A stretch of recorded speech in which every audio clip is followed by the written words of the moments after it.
Pour moi, c'est avant tout ça, c'est la mise en scène de la nativité, avec la scène de l'ange qui apparaît au berger. L'ange et les bergers autour et l'endormi. L'histoire de l'endormi, c'est l'éveil des bergers.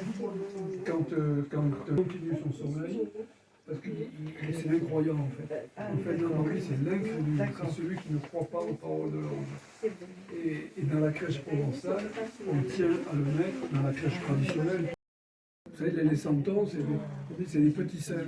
C'est des petits saints parce qu'ils ont des défauts comme tout le monde. Il y a Bartholomew, là, il y est quelque part. Si Bartholomew, c'est le bonnet bleu, la chemise blanche. Il arrive, il va à la crèche avec le panier chargé de cadeaux, il apporte plein de choses. C'est un valet de ferme. Il est un peu ivrogne, il est un peu menteur, il est un peu coureur de jupons. Bref, il n'a pas que des qualités, mais il a bon cœur. Voyez. Et donc, on part du principe que dans la crèche, les gens viennent avec ce qu'ils ont de mieux. Et c'est un moment de bonté universelle qui est partagé en quelque sorte, qu'on soit croyant ou incroyant. Dans la crèche traditionnelle provençale, les santons ont un symbole, ils représentent tout, en dehors de leur métier ou de ce qu'ils sont, du personnage. Ils donnent aussi un sens particulier à la crèche. Le gitan, c'est le brigand, il était là avec son couteau. Et il a quand même s'il représente, disons, les mauvaises gens, il a un bon fond. Et on part du... Ce que je vous dis, dans la crèche, chaque santon vient avec ce qu'il a de mieux. D'ailleurs, tous sont porteurs de présents. Ils ont l'autre avec les paniers, même elle avec son fagot de bois. Ils apportent ce qu'ils peuvent.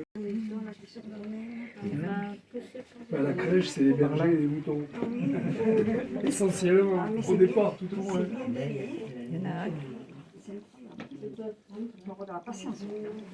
Vous avez un troupeau de combien? Je sais pas. Il y a du monde. J'ai jamais compté. Bah non, on peut pas. Ils sont pas tous là, je veux dire, il y en a autant dans les tiroirs. Ah bon. Comment vous accrochez vos... Mais ça tient presque tout seul.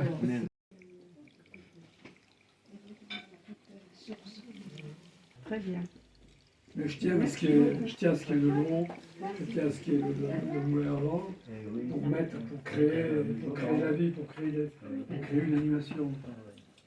Mettre de la vraie eau qui coule, dans la crèche provençale, elle exalte le paysage naturel et la vie. L'eau, c'est la vie. Sans eau, on ne peut pas vivre. Et c'est aussi l'eau du baptême. C'est l'eau du baptême. Et les ailes du moulin qui tournent, il fait bon. Le moulin qui tourne, c'est amusant parce qu'il y a le meunier, il y a le meunier qui dort sur son âne, etc. Enfin, les ailes qui tournent, c'est le vent, et le vent, c'est le souffle, c'est l'air qu'on respire, c'est la vie. Et dans une crèche d'église, c'est aussi le souffle de l'esprit. L'air, c'est le souffle de l'esprit qui anime la crèche. Ouais, il y a des symboles religieux comme ça qui sont plus ou moins cachés, mais qui sont vraiment dans la tradition provençale. Et le ravi? Ben, le ravi, il y est, bien sûr. Alors le ravi, il est au fond, là, il est dans la crèche. Le ravi, contrairement à ce qu'on croit, c'est pas l'idiot du village. Oui, c'est ce que je pense. Le ravi, c'est l'émerveillé, parce que lui, il dit, le monde est beau, et cette naissance, cet enfant, c'est quelque chose d'absolument merveilleux. On dit que c'est, de tous les personnages, c'est lui qui comprend le mieux le sens de la crèche. Il comprend vraiment ce qu'il est en train de se passer. Il dit c'est un événement extraordinaire. C'est pour ça qu'il est là. Il dit mon Dieu que c'est beau. Oui, c'est vrai que mais c'est pas l'idiot du village. Hein. Il est loin d'être idiot. on apprend des choses fabuleuses chez vous. Chaque fois, Ouais, c'est merveilleux.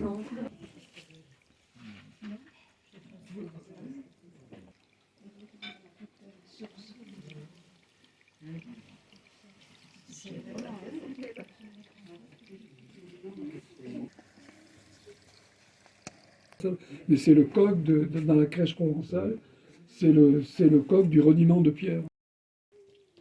Mais là-haut, l'idée, c'est de faire une perspective. C'est la nature en fait aussi. Alors, et je privilégie une grotte plutôt qu'une étable, parce que Noël, c'est le solstice d'hiver, donc c'est la lumière qui revient, et c'est la vie qui qui vient, qui sort des profondeurs de la grotte. Vous voyez, une espèce de renaissance. Déjà, c'est la nature qui revient, hein, avec les jours qui rallongent, c'est déjà l'annonce du printemps. Hein, c'est ça aussi le sens de la crèche. Voyez.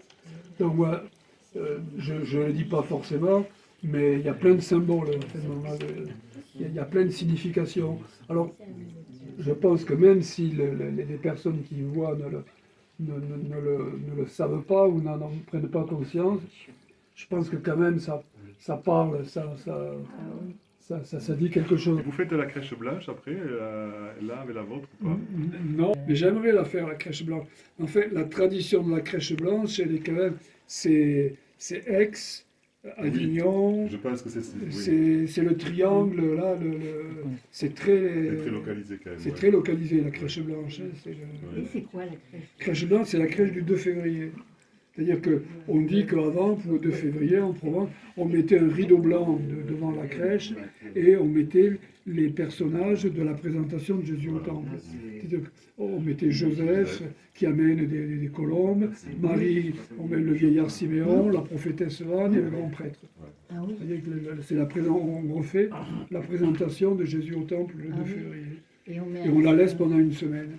Et donc, on mettait un voile blanc devant la crèche pour l'occulter. C'est pour ça qu'on l'appelle la crèche blanche. Ah, d'accord. Et c'est vrai que si vous allez à Avignon pour le dimanche de la chandeleur, enfin, quand il fait la chandeleur, il y a quelques crèches blanches dans les églises magnifiques, hein, des trucs magnifiques.